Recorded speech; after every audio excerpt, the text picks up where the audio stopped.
नमस्कार. Unique exhibition आहे आमचं. युनिक एक्झिबिशनमध्ये वेगवेगळ्या पद्धतीचे स्टॉल आहेत आमच्याकडे. हे आमचं रजेचं स्टॉल आहे. रजेचं जयपूर रजेचं स्टॉल आहे. फुल साईजची रजे आहे. आता ही रजे कशी आहे तू? छान आहे. तू किती पीस घेतलेस? 2 पीस. तुझ्यासाठी आणि पप्पासाठी? ओके. ती दुबईला पप्पाला रजे पाठवणार आहे आणि सिमरन पण आता एक परचेस करणार आहे. सिमरन कोणत्या कलरची परचेस करणार आहेस तू? पिंक कलरची बघितली, खूप छान आहे, क्वालिटी खूप छान आहे आणि मस्त आहे. हो आणि 2 in 1 आहे बघा. दोन्ही साईडनी रजे आहे.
बिल्कुल नहीं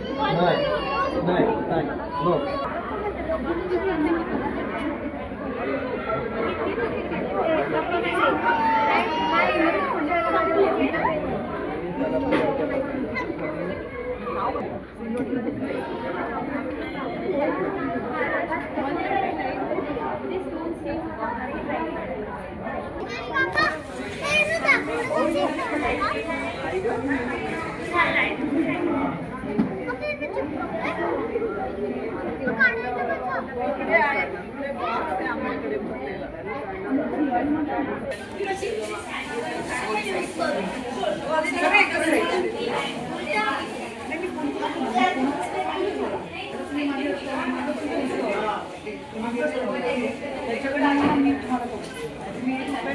माझ्याकडे स्टॉल लावणार त्यांना पण